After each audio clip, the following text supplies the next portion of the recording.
Have you ever come across someone who confidently claims that every year your dog lives is equivalent to 7 years of a human life? Or perhaps you've heard a well-meaning pet lover say that your dog's mouth is somehow cleaner than yours? These popular ideas have been passed around for generations, often repeated without question.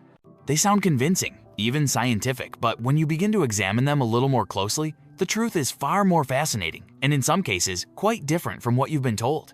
In this video, we'll take a deep dive into some of the most well-known myths about dogs' ideas that have managed to stick around despite what modern science and behavioral research have uncovered. From unraveling the truth behind your dog's age to decoding the mystery of those eager licks, we're here to separate myth from reality. So stay with us, because by the time we're done, you won't just look at your dog with more affection, you'll see them with newfound understanding, clarity, and respect. Let's begin with one of the most popular and persistent beliefs about dogs, the so-called 1 to 7 year rule. You've probably heard it your whole life, the idea that for every year your dog ages, it's equivalent to 7 years in human terms. It's a catchy formula, one that's easy to remember and has even made its way into pop culture, veterinary brochures, and family conversations. But despite how widespread this belief is, it doesn't actually hold up to scientific scrutiny.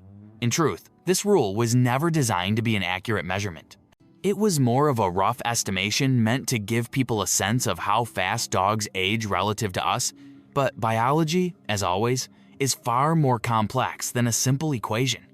Let's break it down. During the first year of a dog's life, they go through an incredibly rapid development process. In fact, most dogs will reach the equivalent of their teenage years by their first birthday about 15 human years. That's a huge leap, and it highlights just how fast dogs grow compared to people. After that first year, their aging slows considerably. Each additional year generally corresponds to about 4 to 5 human years, but even that can vary based on multiple factors. One of the most important variables is size. Smaller breeds like Chihuahuas or toy poodles often enjoy longer lifespans, sometimes 15 to even 18 years, because their bodies experience less wear and tear over time.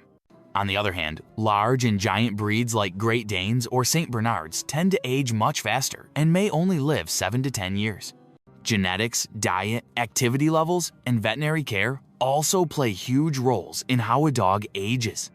So instead of leaning on the outdated 1 to 7 rule, it's more accurate to evaluate your dog's age using breed-specific charts and health benchmarks. This approach ensures your dog receives the care and attention appropriate to their life stage, whether they're a playful pup, a curious adult, or a wise and gentle senior. Let's now shift to another myth that's just as popular and perhaps a little more questionable: the claim that your dog's mouth is cleaner than yours. It's a comforting thought, especially when your dog covers your face in affectionate licks. Some people believe that dog saliva has magical healing properties, or that their mouths are naturally free from harmful germs. The truth, however, is not quite so rosy.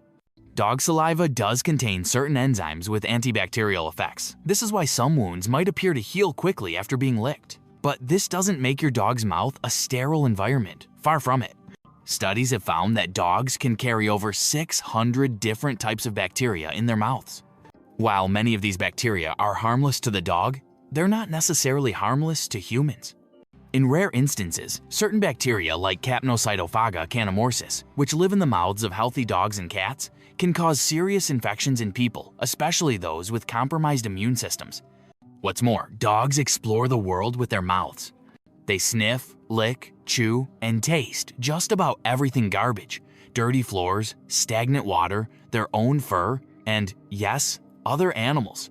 Given their curious nature and indiscriminate habits, it's unrealistic to believe their mouths are somehow cleaner than our own. That being said, dog kisses aren't inherently dangerous. You don't have to avoid affection altogether, but being mindful is key. If your dog licks your face, especially near your mouth, nose, or any open skin, it's wise to wash up afterward. Simple hygiene goes a long way in keeping those warm, wet moments from turning into something more concerning. Now, let's talk about a more visual myth: the idea of the smiling dog. It's something we've all seen. Your dog curls their lips back, showing their teeth in what looks like a cheerful grin. We often interpret that as pure joy, mirroring how we humans express happiness. But the reality is, dogs don't smile the same way we do. That expression we write as happiness might actually have a very different meaning in the canine world. Dogs use facial expressions to communicate, but their emotional cues aren't always aligned with ours. What appears to be a smile might be a signal of submission, appeasement, or mild anxiety.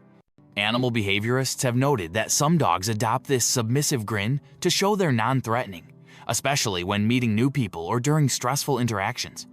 And because we humans tend to react positively to that expression, rewarding it with love, praise, or treats, dogs may repeat it, not because they're truly happy, but because they've learned it gets results. That's why body language matters so much. A true sign of doggy happiness usually includes a relaxed body, a softly wagging tail, loose facial muscles, and bright, engaged eyes. But if that so-called smile is paired with stiff posture, ears pulled back, or a tail tucked between the legs, it might mean your dog is feeling uncomfortable or overwhelmed. Learning to read the entire dog, not just the face, can help you better respond to their needs and emotions. Next, let's revisit a long-standing misconception about how dogs see the world: the belief that they are completely colorblind. For years, people thought dogs could only see in shades of black, white, and gray. But thanks to advancements in science and veterinary ophthalmology, we now know that's not true. Dogs do see color, they just don't see it the way we do. Humans have 3 types of cone receptors in their eyes that allow them to detect a full spectrum of colors. Dogs, on the other hand, have only 2. This means their color perception is similar to someone with red-green color blindness. Blues and yellows are the most vivid colors to a dog, while reds and greens tend to blend into grayer or more muted tones. For example, a bright red ball on a green lawn might look more like a dull gray object to your dog, but they'll still spot it based on motion and contrast. But dogs don't rely on color the same way humans do. Their eyes are specially adapted to detect movement, especially in dim light. That's why they're so good at spotting small animals rustling in the grass or tracking fast-moving objects at dusk. Combined with their exceptional hearing and an unparalleled sense of smell, dogs don't need a rainbow-colored world to experience it vividly. Their senses work together in incredible ways, allowing them to interpret and navigate their environment with astounding accuracy. And now, let's circle back to the behavior that often sparks the biggest debates and the most affection: licking. To many people, a dog's lick is the canine equivalent of a kiss. And while that interpretation isn't entirely wrong, it only scratches the surface of what licking truly means. In fact, licking is one of the most complex and multi-layered behaviors in the dog's social toolkit. From the moment they're born, puppies rely on licking to bond, communicate, and even survive. Mother dogs lick their pups to clean them, stimulate their breathing, and show affection. Puppies lick their mother's mouth as a way to ask for food or comfort. As they grow, dogs continue to use licking as a means of expression toward other dogs, other animals, and of course, toward their humans. When your dog licks you, they might be trying to tell you something. It could be a sign of submission, a plea for attention, or a signal that they're feeling anxious and trying to self-soothe. Dogs can also use licking to gather information. Your skin carries a wealth of data traces of hormones, emotional cues, and subtle shifts in body chemistry. Some dogs have even been known to detect health issues like infections, cancer, or low blood sugar simply by licking a particular spot repeatedly. Licking also triggers the release of endorphins in a dog's brain, which makes them feel calm and secure. So when your dog gives you a gentle lick on the hand or a nudge with their nose, it's often more than just affection. It's a deeply rooted way of connecting a canine love language that says, "I'm here with you, I care." Understanding this behavior can help you respond more appropriately. Occasional licking is usually harmless and even heartwarming. But excessive licking or obsessive focus on a single area could be a sign of stress, discomfort, or an underlying medical issue that warrants a visit to the vet.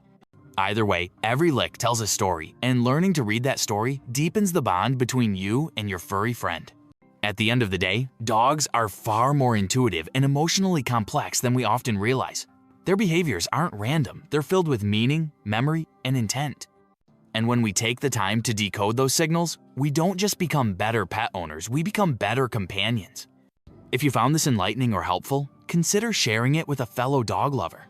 And don't forget to catch our next video, where we reveal the fascinating truth about what it really means when your dog stretches in front of you. It's not just a morning routine, it's a silent message packed with trust, comfort, and connection.